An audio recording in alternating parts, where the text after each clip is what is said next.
The newly released GBA Standard Contract is designed to make it easier to share personal information between mainland cities and Hong Kong.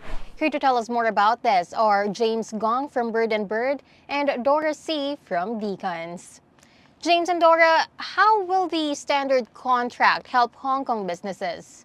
Yeah, so generally, this new regime provides the Hong Kong companies with an alternative to the nationwide data export regime.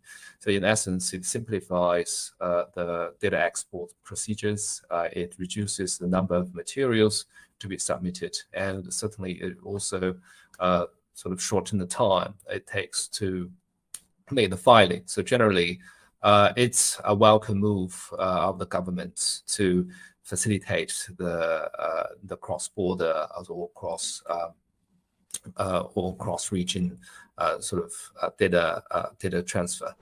It helps Hong Kong entities with business needs to process personal information from mainland China, especially those with business activities focusing on the GBA market. This is because the GBA arrangement offers a relatively more relaxed cross-border data transfer compliance regime. A major highlight for the GBA arrangement is that the standard contract applies regardless of the volume of personal information to be transferred outside of the designated GBA cities. Whereas when we compare this with the standard compliance requirements under the Personal Information Protection Law in the mainland China, the cross-border data transfer compliance obligation may vary depending on the volume and sensitivity of personal information to be transferred abroad. So considering the size of the GBA market, the thresholds and the relevant compliance requirements would easily be triggered in the absence of the GBA arrangement. Another welcoming feature with the GBA standard contract arrangement is that it is likely to reduce the compliance burden and cost. Say, for example, conducting personal information protection impact assessment can take a lot of time and resources from our experience. Although under the GBA arrangement, personal information processors shall also conduct personal information assessment, it is not a current requirement to submit the PIA report to support a GBA standard contract recorder application. Also, less items are required to be assessed in a PIA under the GBA arrangement. What industries do you think will benefit the most? I think I think it benefits most of the industries that have the need to transfer data across the border. But I think in terms of the GBA, there are a few industries that perhaps would make the most of this regime. I think that would include the financial industry. That could also include the high-tech industry. Also, some of the other industries that are more concentrated in the GBA region.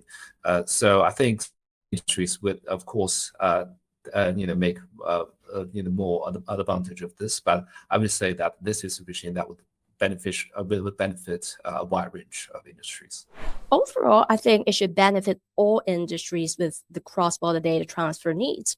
Perhaps those with stronger cross-border service demands may gain more out of it. Another type of business will be those engaged in the healthcare services, because the arrangement enables patients to more efficiently and conveniently to share the medical records abroad in seeking medical services in Hong Kong, and this potentially speeds up diagnosis too.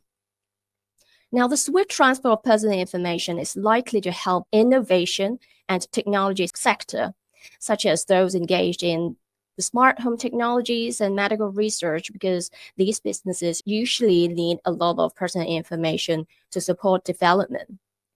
Another type of business that can be indirectly benefit from the arrangement will be those involved in information processing and data analysis, like those in market research industry and the recruitment agencies. These businesses may not be the immediate personal information recipients under a standard contract, but they may be entrusted by such recipients to handle the personal information.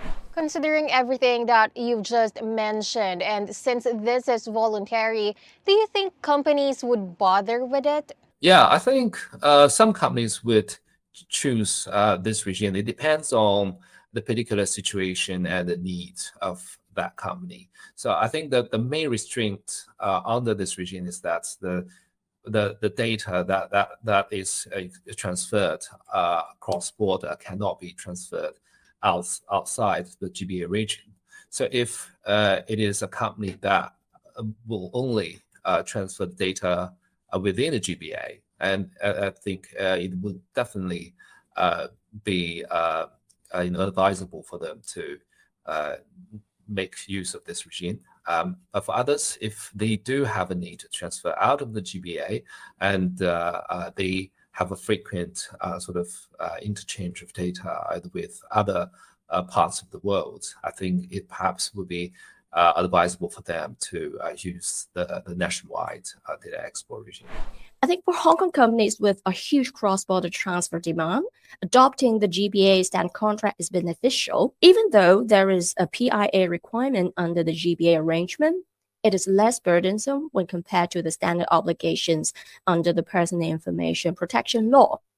So overall, it is worth the time and resources considering the potential business opportunities in the GBA area.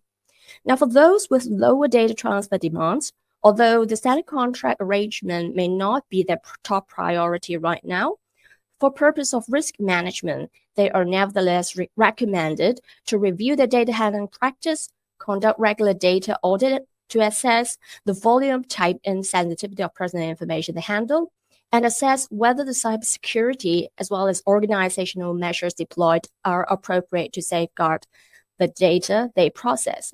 So just a final word. For any cross-border data transfer, from my experience, it will be in the parties' interest to have agreements in place to protect their rights and benefits.